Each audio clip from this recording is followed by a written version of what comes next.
ආයිබෝවන් සුබ දවසක් කියලා ප්‍රාර්ථනා කරනවා ඔයාලා හැම කෙනෙක්ටම.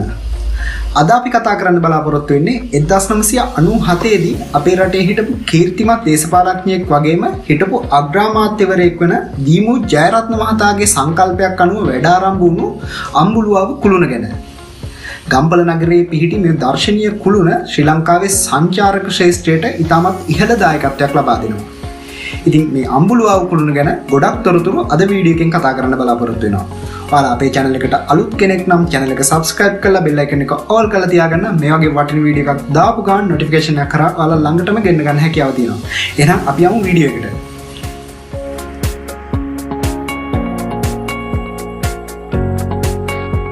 ලක්දිව ඉතිහාසයට අනුව හතරවන රාජධානිය උනේ ගම්පල රාජධානිය. ගම්පල රාජධානියේ රජවරු සිව් දෙනෙක් රජකම් කළ බව සඳහන් වෙනවා. ඒ රජවරුන්ගේ රාජ මාලිගාව පිහිටලා තිබුණේ අම්බුලුවාව කඳුපාමුල පිහිටි අද ගොඩගම නමින් හඳුන්වන ග්‍රාමයේ බවද ඉතිහාසඥයන් පෙන්වලා දීලා තියෙනවා. මේ අනුව අම්බුලුවාව කන්ද ගම්පල රාජධානියේ ආරක්ෂක මුරපල ලෙස එකල භාවිතා වන්නට ඇති බවද විශ්වාස කරනවා. කෙසේ වුණත් 1815 ඉංග්‍රීසින් උඩරට ආක්‍රමණය කිරීමෙන් පසු ගම්පල රාජධානියේ පුරාවස්තු සියල්ල විනාශ කර කෝපි වගාව සඳහා ඉඩම් යොදාගෙන තියෙනවා. අම්බුලුවාව කන්ද 4න් 3ක්ම කළු ගලින් යුක්ත නිසාදෝ ඊට ඉංග්‍රීසීන්ගෙන් බලපෑම් සිද්ධ වෙලා තිබුණේ නැහැ. මේ අනුව වර්ෂ 1997 දී එවකට කෘෂිකර්ම ඉඩම් හා වන සම්පත් අමාත්‍යවරයා ලෙස කටයුතු කරපු දීමු ජයරත්න ප්‍රදේශයේ තවත් තරුණීන් කිහිප දෙනෙක් සමග අම්බුලුවාව කන්ද තරණය කළේ ඊට ප්‍රවේශ විය හැකි මාර්ගයක් සැලසුම් කිරීමටයි. වර්ෂ 1997 මාර්තු මාස 21 වන දින එලෙස අම්බුලුවාව කන්ද තරණය කළ දීමු ජයරත්න 1997 මාර්තු මාස 27 වෙනිදා අම්බුලුවාව ප්‍රවේශ මාර්ගය ඉදි කරන්නට පටන් ගත්තා. එතැන් සිට වසර 10ක වැයමින් ලෝකයේම අවධානය අම්බුලුවාවට යොමු කර ගැනීමට දීමු සමත් වුණා.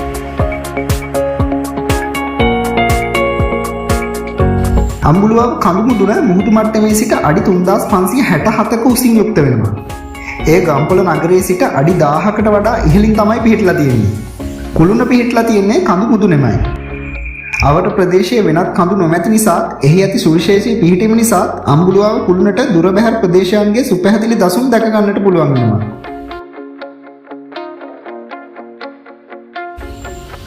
අම්බුලුවාව කුළුණ ගම්පොළ දුම්රිය ස්ථානයේ ඉඳන් හරි ලස්සනට බලා ගන්න පුළුවන්. කේතුආකාර හැඩති කුළුණ මීටර් 48ක් උසයි. ඔයා කුළුණේ උඩට නගිද්දී ඉතා දර්ශනීය දසුන් භුක්ති විඳීමට නැරඹුම් වේදිකා කිහිපයක්ම පිහිටලා තියෙනවා. කුළුණේ උඩට යනකොට පඩිපෙළ ඉතාමත් පටුයි. සර්පිලාකාර පඩිපෙළ නැගීම කියන්නේ නම් තරමක් අභියෝගාත්මක වැඩක්. අම්බුලුවාව ජෛව විවිධත්ව සංකීර්ණය තමයි ශ්‍රී ලංකාවේ පළමු ජෛව විවිධත්ව සංකීර්ණය වෙන්නේ.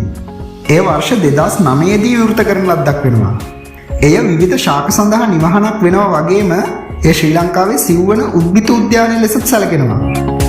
අම්බුලුවාව බහුආගමික මධ්‍යස්ථානයක් වන අතර ශ්‍රී ලංකාවේ අදහන සියලුම ආගම්වල අනුගාමිකයන් ඔවුන්ගේ ආගම ඇදහිීමට පැමිණෙන අතර ඒ බෞද්ධ පන්සලක්, හින්දු කෝවිලක්, පල්ලියක් සහ මුස්ලිම් පල්ලියකින්ද සමන්විත වෙනවා.